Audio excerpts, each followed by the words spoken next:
शिक्षा उन्हें दी जा सके। और महोदय, यही कारण है कि हमारे बजट का एक बहुत बड़ा हिस्सा 18% से ज़्यादा, करीब 52,639 करोड़ 3 लाख रुपए शिक्षा विभाग के लिए रखे गए हैं। हमारे सामने महोदय चुनौतियां अनेक हैं, जहां 74,000 से ज़्यादा स्कूल हैं, 1 करोड़ 80 लाख से ज़्यादा 1 से 12वीं कक्षा तक के स्टूडेंट्स हैं, छात्र छात्राएं हैं, और हमारे पास करीब 5,77,000 शिक्षक हैं, और सभी विश्वविद्यालयों मिलाकर के 26 लाख से ज़्यादा छात्र छात्राएं हैं। ऐसे में हमें ये ध्यान रखना था कि शिक्षा की गुणवत्ता में और सुधार आए। इसी वजह से एक ऐतिहासिक कदम माननीय मुख्यमंत्री जी ने उठाया, और commission, Bihar public service commission के द्वारा हम लोगों ने 1,73,084 विद्यालय शिक्षकों की नियुक्ति एक ही दिन में की, जो पूरे हिंदुस्तान में एक हम समझते हैं ऐतिहासिक कदम रहा। इसके अतिरिक्त आने वाले दिनों में 1,60,083 और नियुक्तियां होंगी, और उसमें जैसा कि एक सदस्य कह रहे थे, कंप्यूटर शिक्षकों की भी संख्या 26,000 होगी। इसके अतिरिक्त स्थानीय निकायों से जो शिक्षक थे उन्हें राज्यकर्मी का दर्जा देने के उद्देश्य से हम लोगों ने सक्षमता परीक्षा रखी, और प्रथम सक्षमता परीक्षा में 1,87,000 स्थानीय निकाय द्वारा ये लोग उत्तीर्ण हुए। आगे चल के 85,000 से ज़्यादा लोग और परीक्षा दे रहे हैं, और हम लोगों ने यह ध्यान में रखा है कि जब नियमावली बनाएंगे उनकी सांतरण की, तो उसमें काफ़ी उदारता रखेंगे, खास करके महिलाओं के बारे में, और खास करके असाध्य रोग या इस तरह के जो बीमारी से ग्रसित हैं या पति पत्नी हैं, तो उन लोगों का सांतरण में हम लोग विशेष ध्यान देंगे। महोदय, अगर हम शिक्षा में सुधार चाहते हैं तो ज़रूरी है कि हमारे शिक्षक भी उस तरह से उनकी ट्रेनिंग हो।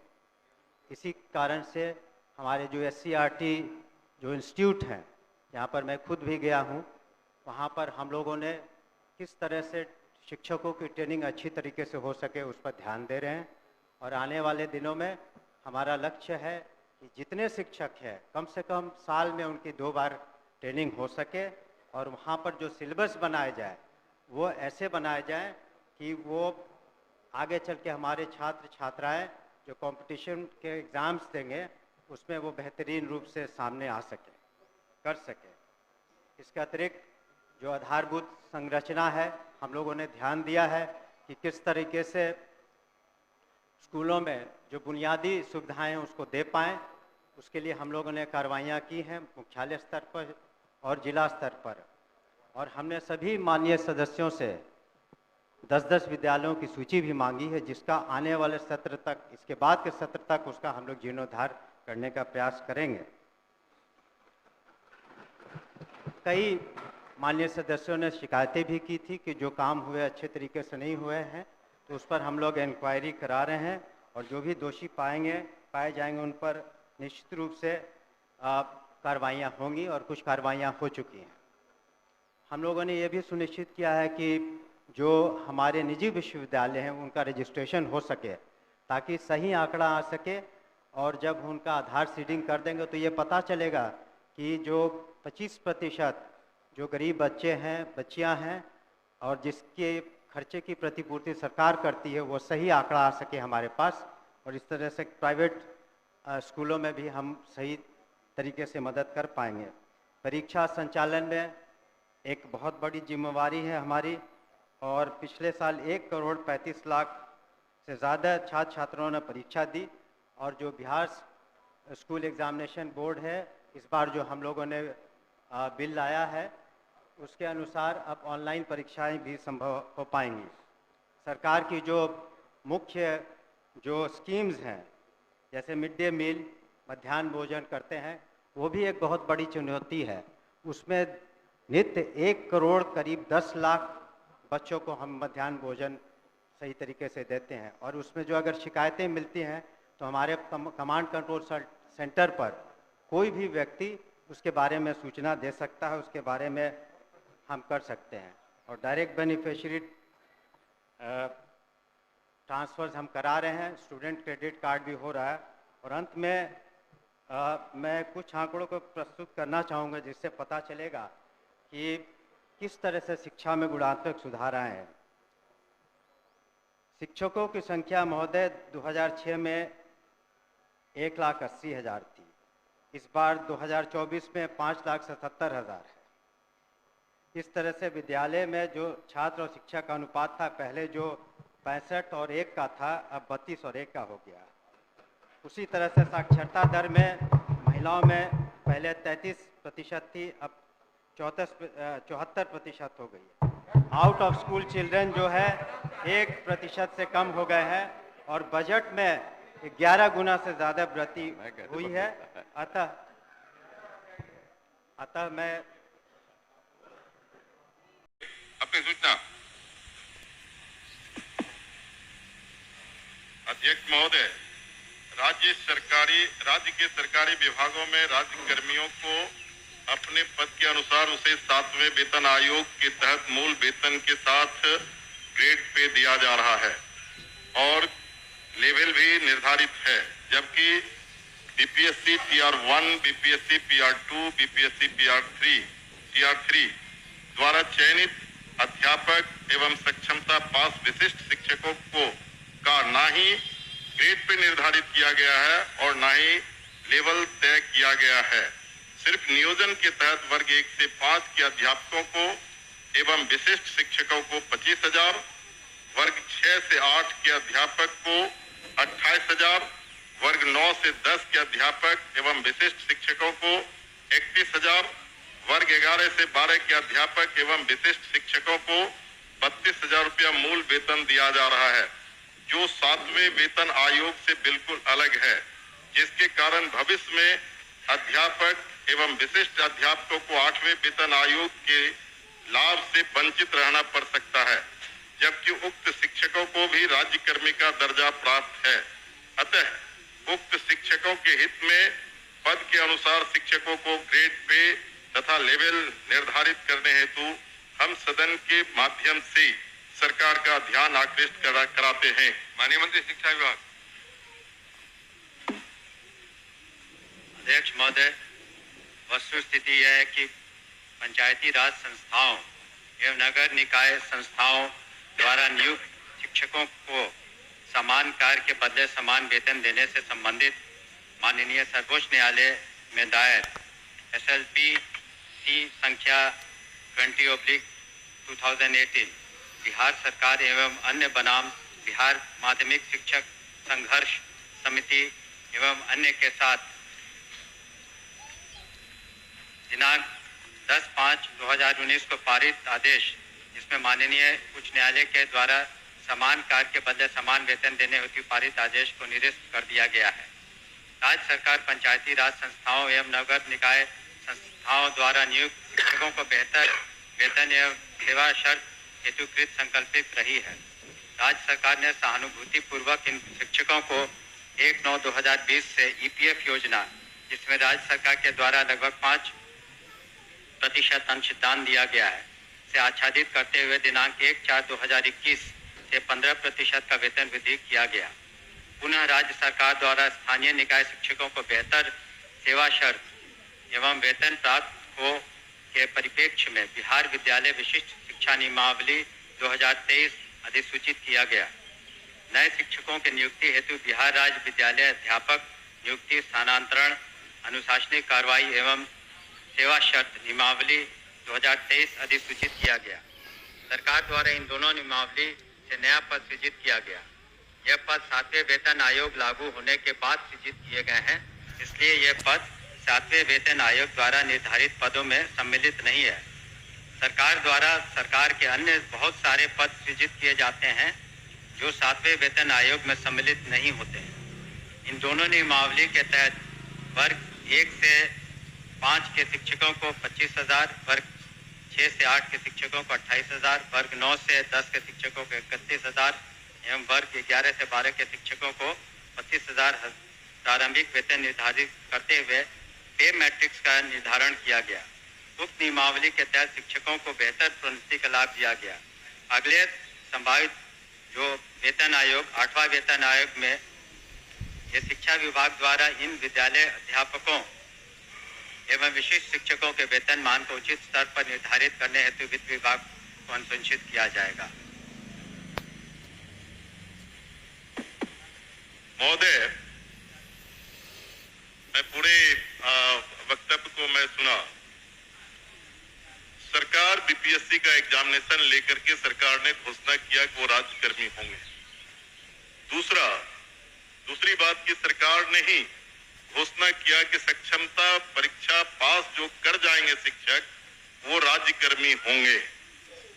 तो जब राज्यकर्मी होंगे तब फिर क्या औचित्य है कि आप उसको सातवें वेतन के लाभ से अलग रखेंगे, उस श्रेणी में नहीं रखेंगे?